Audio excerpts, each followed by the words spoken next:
Então vamos lá, vou abrir esse arquivo de conexão, né, botão direito aqui, abrir com, né, ou pode escolher um bloco de nota, pode escolher direto aí, editar.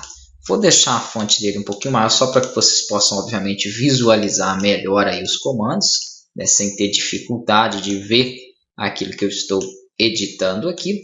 E vou fazer o seguinte, vou colocar aqui então, primeiro, abrir o bloco PHP, porque nós teremos que utilizar, né, dessa linguagem para trabalhar com a conexão. Para abrir um bloco PHP, você coloca o sinal de maior e coloca PHP. Aqui abaixo eu vou fechar o bloco. Para fechar, você coloca a interrogação, né, e o sinal aí de maior. Então, você inicia com o sinal de menor e aí fecha e finaliza com o sinal de maior. Não vou explicar, obviamente, detalhes de PHP, senão o curso vai ficar gigantesco. Então, não tenho aí, né, como ficar detalhando tanto para você. Somente a parte aí do banco de dados mesmo. Então, aqui, o que você precisa fazer, na verdade, é criar as variáveis, né, para definir o que vai ser o nome de usuário, o que vai ser a senha, né, a variável para receber o nome do banco de dados e fazer uma verificação de teste de conexão.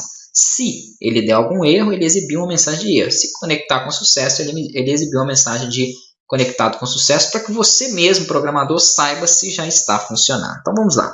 Aqui eu vou criar algumas variáveis. Para criar variáveis no PHP você inicia com o símbolo aqui de cifrão e pode colocar o nome que quiser, tá? Já aqui eu vou criar uma variável primeiro para o nome do banco de dados. Então, poderia ser uma variável chamada banco, do jeito que você quiser. Vou utilizar a nomenclatura que o próprio Android aí, né, ele estipula. Por que é bom você fazer isso? Porque se você estiver trabalhando, por exemplo, em equipe ou em grupos, se for desenvolvendo algo um pouco maior dentro de uma empresa, é interessante você manter a nomenclatura. Então você coloca o nome de uma variável aqui qualquer, outro programador pode ter dificuldade em interpretar isso aí. O interessante é que ele veja, né, bater o olho no código, ele já sabe o que é. Então, para isso é interessante você, como programador, pensar dessa forma e trabalhar com variáveis, né, de nomes globais. Então, por exemplo, uma variável que carrega o nome de um banco de dados, ela se chama aí dbName. Eu poderia sim utilizar outro nome, sim, mas para deixar uma nomenclatura padrão, eu posso trabalhar dessa forma.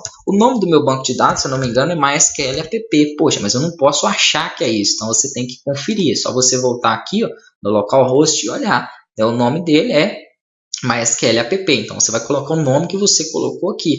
Perfeito. E aí, ele vai passar essa relação agora sempre para essa variável. Então, em vez de eu trabalhar com MySQL-app, agora eu vou trabalhar com o nome da variável. Toda vez que eu precisar referenciar o meu banco se chama dbName. E não preciso mais, né, lembrar que eu ficar guardando o nome do banco de dados. Tá aí mais uma vantagem para você utilizar essas variáveis padrões. Uma variável que carrega o usuário. Poderia sim ser o usuário, tranquilo. Mas se você quiser trabalhar com o nome padrão, seria MySQL User.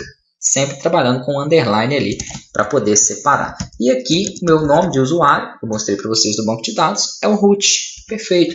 Senha, tem senha? Não tem senha, né? Então, eu posso trabalhar aqui com a variável global para senha, que é o MySQL Password, e coloco aqui, ó, vazio. Se você tiver uma senha aí, você coloca ela aqui também. Tá? Já eu não tenho nenhuma senha, então vou deixar ele ali vazio. E o local do meu servidor, que é o localhost. Como que eu utilizo o nome do servidor aí no caso? Né? É server name. O nome do meu servidor, nesse caso, eu estou trabalhando com o servidor local, que é o servidor de teste. Então, localhost. Perfeito. Sempre no PHP colocar o ponto e vírgula no final da linha, senão ele te dá erro de instrução, né? Porque eu não fiz aqui na primeira. Então, coloquem aí em todas as linhas que tenham instrução o ponto e vírgula no final. Tendo desenvolvido as minhas variáveis, eu começo com o comando, né, MySQL, que vai fazer para mim essa conexão. Então, nós vamos utilizar o comando, né, novo, porque o MySQL ele teve uma atualização. Alguns programadores reclamaram bastante disso aí, inclusive eu não gostei dessa atualização, porque alguns sites feitos anteriormente aí em MySQL, né, tiveram que ser modificados. Então, isso aí gerou muito problema para os programadores. Em alguns ele vai funcionar. Então, o MySQL, que antigamente era somente MySQL Connect, aqui, ó, ele passou para MySQL com I no final e o Connect. Então, ele tem alguns parâmetros que mudaram, né? Algumas formas de você declarar também